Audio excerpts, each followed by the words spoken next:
Alright, so this is basically just less than half of the past exams that I sat last year in year 12 in order to secure my 99.95 ATAR.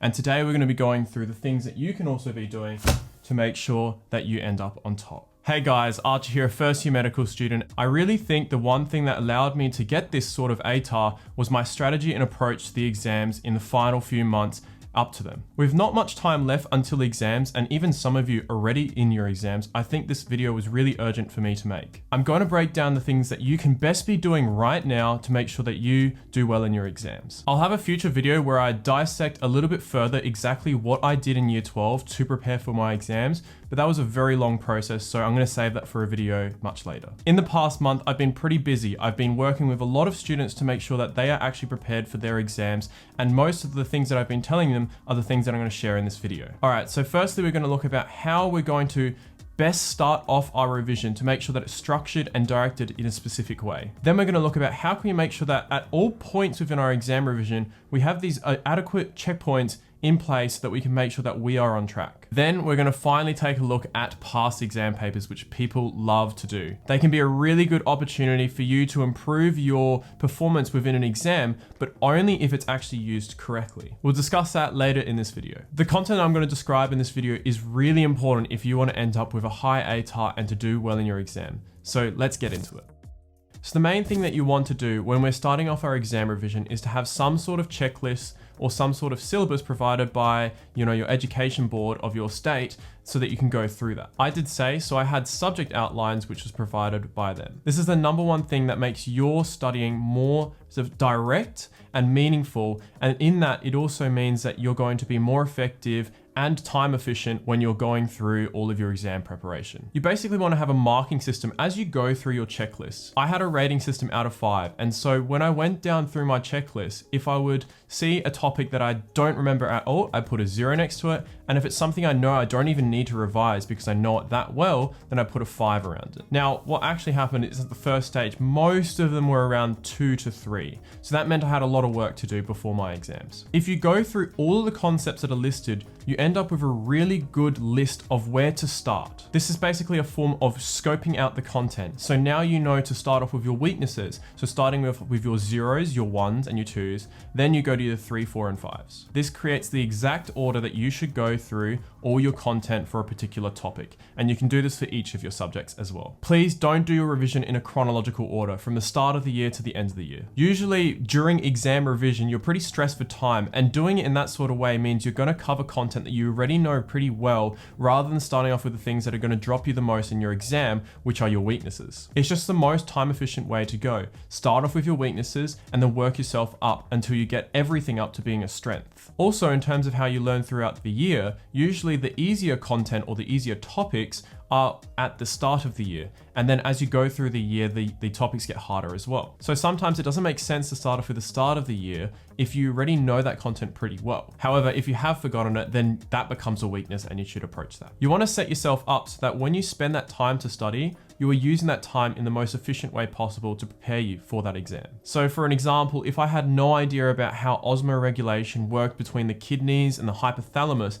that's where I would start out of everything. If this was like the last thing that I learned and I went through a chronological order, this would probably mean I would get a 0 for this question in my exam. Your weakest topics are what are going to drop you down the most. That's why it's really important to increase your baseline of knowledge so that within the exam you can get most marks for most of the questions. That's probably much better than getting full marks on one question and then getting 0 on another. And this also leads on to how it's usually pretty reasonable to get the majority of marks across all the questions. But when you start to try and get that extra 1 mark or 2 marks for a question, that's when it gets really difficult. So in the end, it's better to have knowledge across all the topics rather than being really good at some and really bad at others. Okay, so that's how you should go about structuring your exam revision and how you should start approaching it. But how do you really make sure that you are getting on top of it?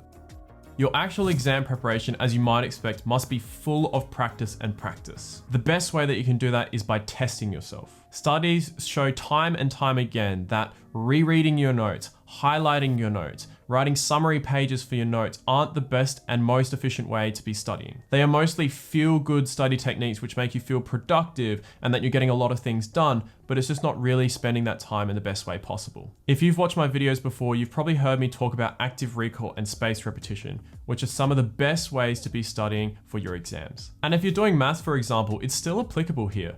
It's just the only difference is that you're going to be doing practice problems instead of just doing active recall questions. And then you're going to also have to reflect and analyze your answers to the questions that were posed to you. In the end, understanding a concept is going to get you a lot further than just memorizing the content in the first place. The whole point of exams, if you think about it, is to separate student performance.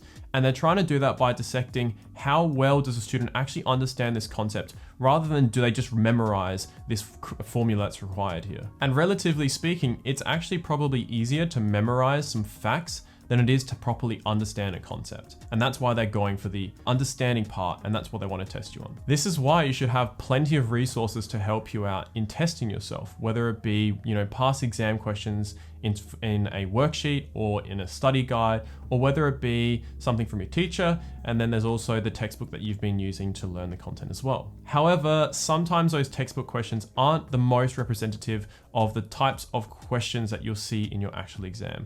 So I didn't particularly use my textbooks after I'd learned the content. The most important thing is not to just do thousands and thousands of questions just for the sake of exposure. It would be much better really to do fewer questions, but properly spend the time to analyze your thinking process and reflect on how you went about that question and comparing that with a suggested solution. Okay, so what do I really mean? So when you're trying to find a question to do, choose one that challenges you. Don't do something that you already know that you can answer, because that's just wasting your time. Attempt it the same that you would, but do it untimed. So basically what I'm saying is if you need a formula sheet in this particular exam, use it here. Once you look at it, look at your solution and compare it to the suggested solutions. Spend the time to properly think about your thinking process when you attempted this, particularly if your answer actually differs from the one that's presented to you. You need to figure out why there are those differences and then how you can stop that from happening again. This is imperative for all kinds of subjects, whether it be for content-based subjects like biology or things that are more skill-based like maths. So this is why lots of people do questions and questions and questions,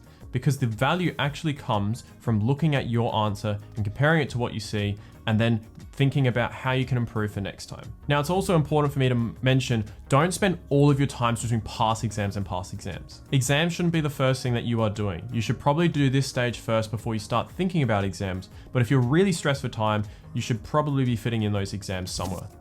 All right, let's talk about the purpose of past exams in preparing for them. The real purpose of past exams is to identify your exam-specific weaknesses. This is actually the main focus as opposed to just finding out where you are weak within particular subtopics. In a 3-hour maths exam, for example, you'd be able to identify where you're losing focus or concentration, falling into distractions, or maybe you are finding that your time management is poor because you can't finish the exam in enough time. Then there's also things about test fatigue and also test anxiety and stress. That's why past exams are actually useful. Typically, you shouldn't be using your past exams to identify where your weaknesses are. Really, you should figure this out already from scoping before, when we gave a mark out of 0 to 5 for each topic, or when you've been doing all your worksheet questions or past exam questions untimed from some sort of study guide. The exam is really an opportunity to see if you can handle all those random subset of questions that have been picked out from the whole course, which actually only test you on a few concepts. And of course, this is also done in a quick time frame. That's all it should really be. I still did plenty of exams, back until 1998 for some of them. But I had only done these exams as a way to have a checkpoint of where I was currently sitting. Past exams are single-handedly the best way to see how you would perform on the day if you were to do it right now. That's why it's really important to actually save your recent past exams for last. However, you still need enough time since the last year's exam when you do that, and then also between your exam that you're about to do, so that you can fix up the weaknesses that you identify from that past exam. It actually makes a lot more sense to start with the older exams, because you'll be able to work yourself up until you get to more representative exams of what you're actually going to sit on the day. Again, when you do these past exams, like we were doing with those study guide questions, the most important thing about doing these past exams is the time that you spend after it when you analyze and reflect on your answers. I typically spent around the equal amount of time that I did analyzing the exam than I did when I was actually doing the exam. Moreover, I would use comments from the chief examiner to see what the specific things they were looking for those little few marks that differentiated people the most in those exams. You'll tend to notice that they usually are looking for some specific keywords or phrases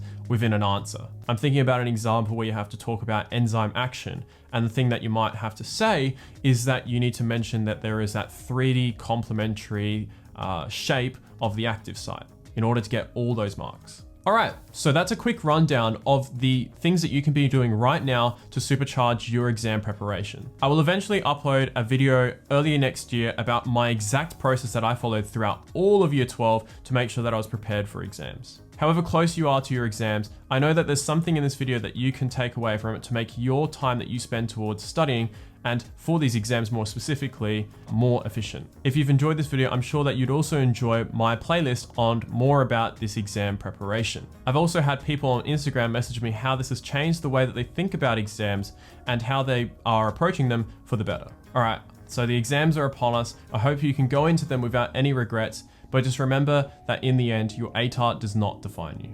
There are so many other pathways to getting into the degree that you want to do, but this is just one of the steps that you can do to get there quicker. All right, best of luck everyone. That's it for this one, and I'll see you in the next one. Bye-bye.